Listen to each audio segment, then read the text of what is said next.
Bé, bon dia a tots, bon migdia a tothom. Avui, dijous, dia 13 de febrer, estem aquí per presentar-vos el que és un projecte que avui presentem, però que encara seguirà, que encara continuarem, com és el projecte de Sant Cugat del Racó. I bé, doncs hi ha tots els grups, hi ha 8 grups en tota la classe, que cada grup s'encarrega de fer una tasca.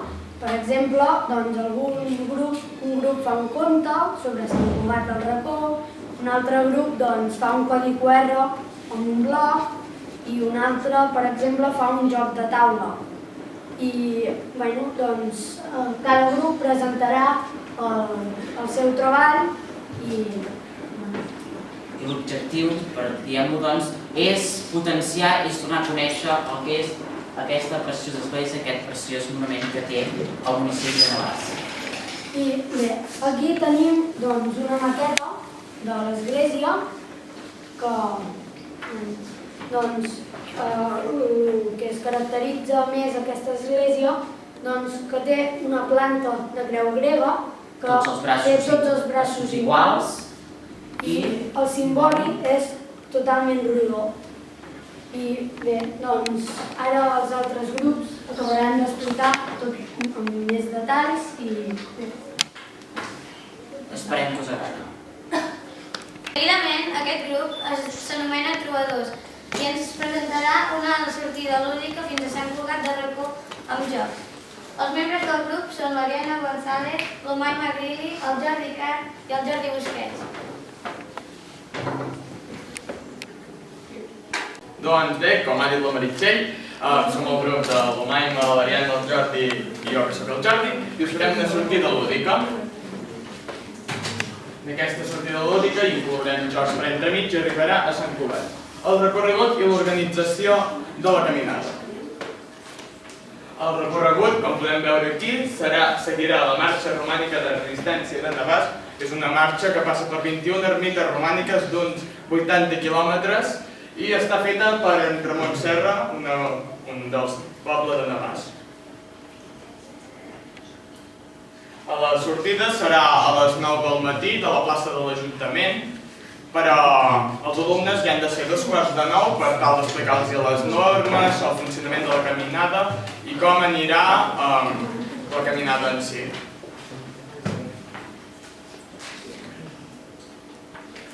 Després baixaran cap baix del passeig i pujaran pel carrer Castelladral, que és el carrer que passa pel costat de la residència. Un cop pujat pel carrer Castelladral, agafarem la desviació cap a la dreta, aquí podem veure que va cap a Sant Cugat del Racó. Durant el recorregut es pot veure aquesta vista tan bonica de Navàs, com és allà. Aquí amb els blocs d'allà, el còmic, etc.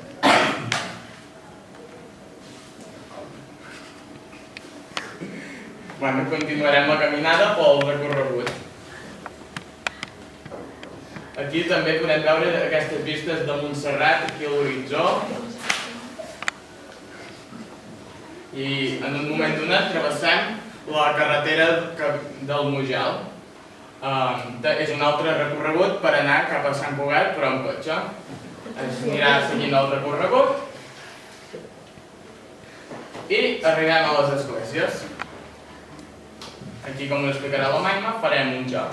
Després anirem continuant a unes oques al costat que ens anaven seguint fent la caminada. Aquestes vistes verdoses de molta vegetació podrem veure durant la caminada.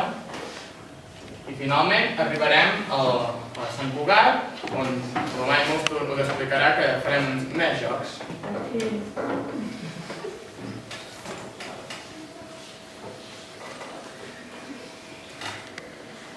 Molt bé.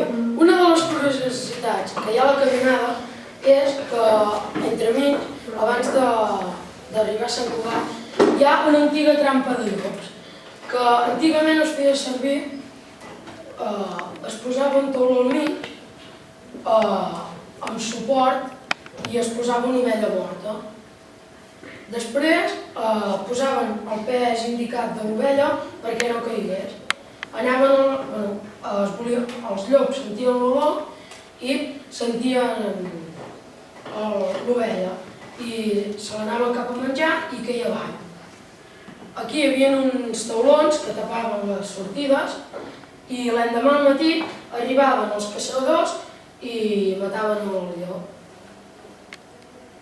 Aquesta és una antiga també trampa de llops que es posava entre fulles, el llop es passava entremig i el llop tallava, i la trampa tallava això.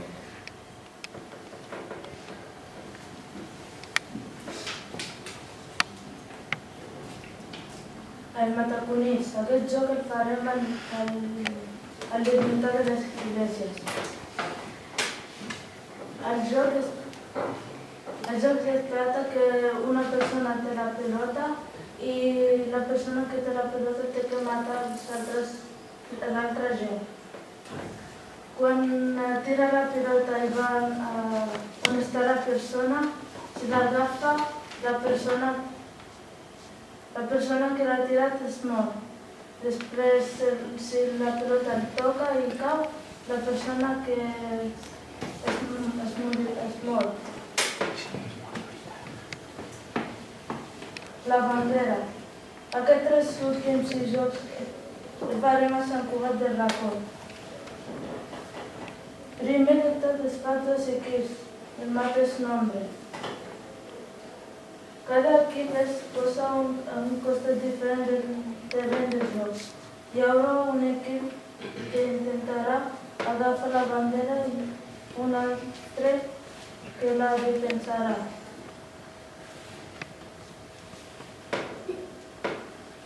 Es col·loca una bandera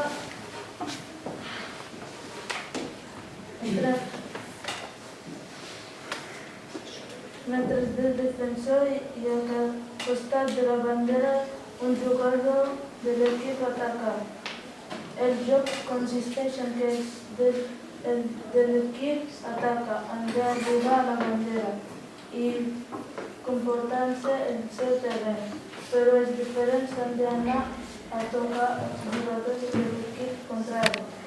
El jugador que des del començament està al costat de la bandera indica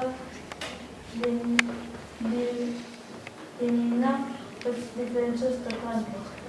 Si un jugador de l'equip que ataca se'ls porta la bandera, el seu camp guanya el seu equip, però si quan el jugador de la bandera toca un l'equip contrari, guanya l'equip contrari. El mocador. El mocador es juga amb 2 equips que fan números i al mig hi ha una persona que té el mocador. Aquesta persona té que dir un nombre i les persones que tenen aquest nombre tenen que anar a agafar el mocador. Quan una persona agafa el mocador i l'altre equip té que anar a agafar-lo i tocar-lo. Quan li toca a aquest equip perdrà i l'altre guanyarà. I fins aquí hem acabat la nostra jornada.